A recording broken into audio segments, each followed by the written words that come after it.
No, it's not being amped up. I've been asked to keep the session going for the better part of 2 hours, so I would welcome any discussion, any interventions, if you want points of clarification, if you want to make any comments, if you want to raise any questions, please don't hesitate. And I hope we're going to have a full discussion about this.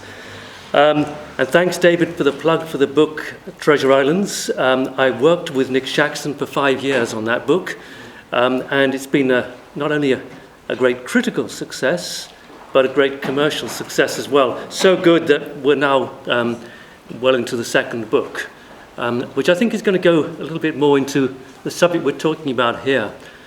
And let me tell you a little bit about my relationship with Nick Shaxson, who works on my team. Nick Shaxson is a journalist. And I first came across Nick Shaxson in the mid-1990s when he was working in Africa for the Financial Times and The Economist. And he was writing about this extraordinary thing called the resource curse. Now, I don't know how many of you are political economists. Have you ever heard of the resource curse? Okay, I'm going to talk a little bit more about the resource curse. But at that time, in the mid-1990s, I was chief economic advisor to the government of Jersey, a tax haven, a British tax haven.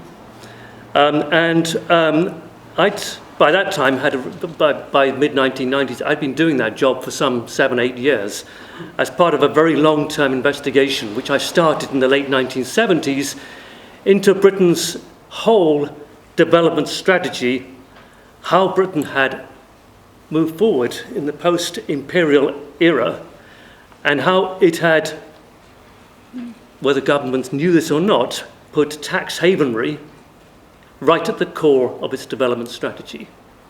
And that's what I want to talk about, because it's not coincidence that Britain is by far the biggest tax haven operator across the world. It happened by design, not necessarily governmental design, but it certainly involved the City of London Corporation, which is a state. And I want to talk about that. But basically, I've spent my entire career as an investigating economist, and that's how I describe myself, investigating Britain's role as the leading tax haven in the world. And I think what interested me about Nick Shaxson's writing in the Financial Times, and he was writing about countries like Nigeria and Angola and big oil-producing states, was that the symptoms he was describing under the title the resource curse, perfectly described the symptoms I was trying to tackle as economic advisor to the government of Jersey, which was being gradually captured, perhaps not so gradually, captured by big banking, accounting, and legal interests. So by the time I left Jersey in 1998, I was talking about Jersey suffering from the finance curse and making the link between the resource curse and what was happening in Jersey, but I think exactly the same applies to Britain. And I think this is now what we need. We need now to have a grown-up discussion about what it means to be captured by a finance industry, as we are in Britain. So that's what I've been discussing within the Occupied movement and within the Occupied democracy discussions in the last few weeks. I've been down in Parliament Square discussing this, and Nick Shaxson's book, The Treasure Islands, I think is a long lead-in to the work we're doing now. So this afternoon, I plan to talk about 5 things. First of all, the rise of the tax dodging industry. It's interesting, for example, that Britain has more tax accountants per capita than any other country in the world. And that's because we have an extraordinary tax dodging industry which assists companies from around the world to engage in tax dodging. I want to talk to you a little bit about how this happens, and in particular how we got ourselves into a situation where virtually every transnational company that operates in Britain is doing what Starbucks and Amazon and Google and Apple and all the rest do.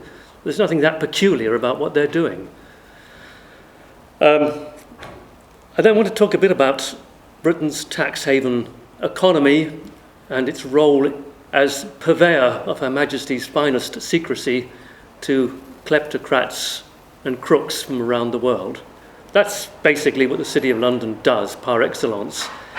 It provides extraordinary secretive private banking facilities to Russian oligarchs, African kleptocrats, Saudi princes and others of extremely dubious types. And that's why the City of London is so attractive.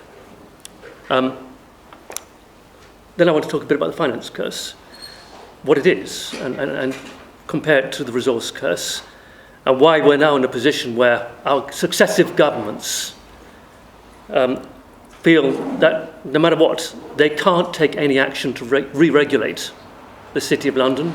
They can't take action to tax the City of London.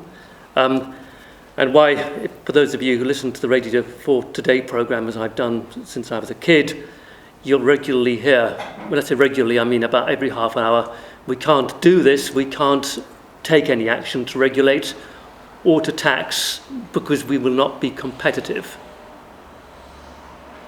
And that raises the question, competitive at what, Minister? And the sad thing is, it's not just Conservative ministers who talk this language.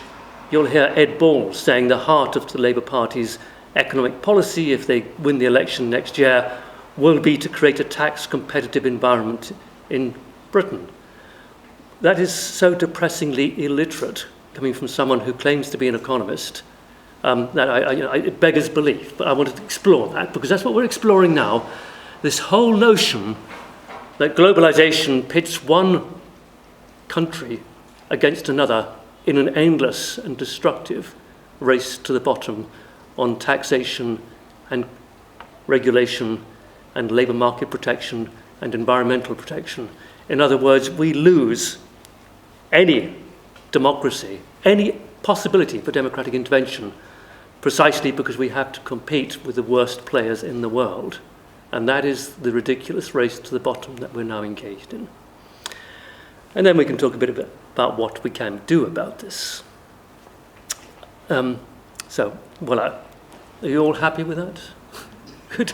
Is that an interesting menu? By the way, here's a little bit of a success story.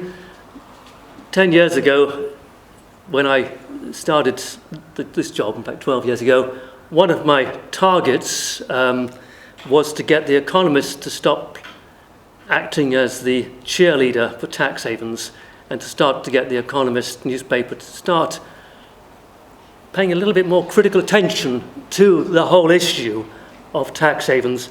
And this is an edition, a special review edition they published last year. I worked with them for 18 months on this. And in some respects, that's an extraordinary success story, that neoliberal centre, that is The Economist newspaper, actually starts to pay some serious attention to this and used one of our figures. That 20 trillion came from one of our research things, although actually our figure was higher than that. It was a range 21 to 32 trillion. But the very fact that they finally started paying attention to this issue was a slight success story for the Occupy movement. And that's, I suppose, a starting point. I studied globalization theory in the 1970s, right way through to the mid-1980s. I studied at 4 major universities that kind of specialize in political economics.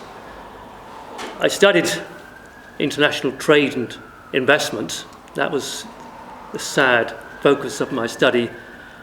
And not once ever did any single lecturer, either at Oxford, London School of Economics, Reading, or Loughborough, or various other places, including Yale and Columbia, even mention the fact that there are such things as tax havens, and that the vast majority of trade goes on paper through tax havens, and the vast majority of investment goes on paper. This is cross-border trade and cross-border investment, goes on paper through tax havens. It's as if, like most of economics, these people were totally blind to the bleeding obvious. And that's because, like most economists, there's a famous joke about economists, one which I like to talk about all the time. Economists are people who know 69 ways of making love but have never had a partner. In other words, these people have absolutely no experience of the real world. Come on in, catch up. They have no experience of the real world. Now, I've spent my whole life outside academia. This isn't a kind of bash academic economics fest, but I've spent my entire professional life outside academia, in the real world, down on the streets. And there's no way I can link my observations and experience to what's being taught in universities. Absolutely no way whatsoever. So I talk a very different language and have very different observations. But anyway, this was a bit of a success story, getting The Economist to start paying attention to this.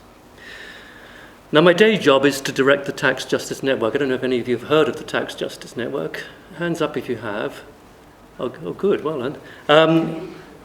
We're a very unusual group. We're a network of researchers and practicing professionals who work with organisations like Occupy and Uncut and the big NGOs like Christian Aid and Oxfam and ActionAid who work in this area.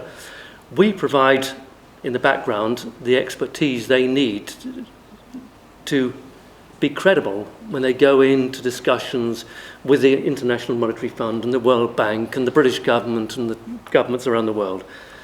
So we're actually a network of people who, by and large, help activists to engage on this highly complex issue. And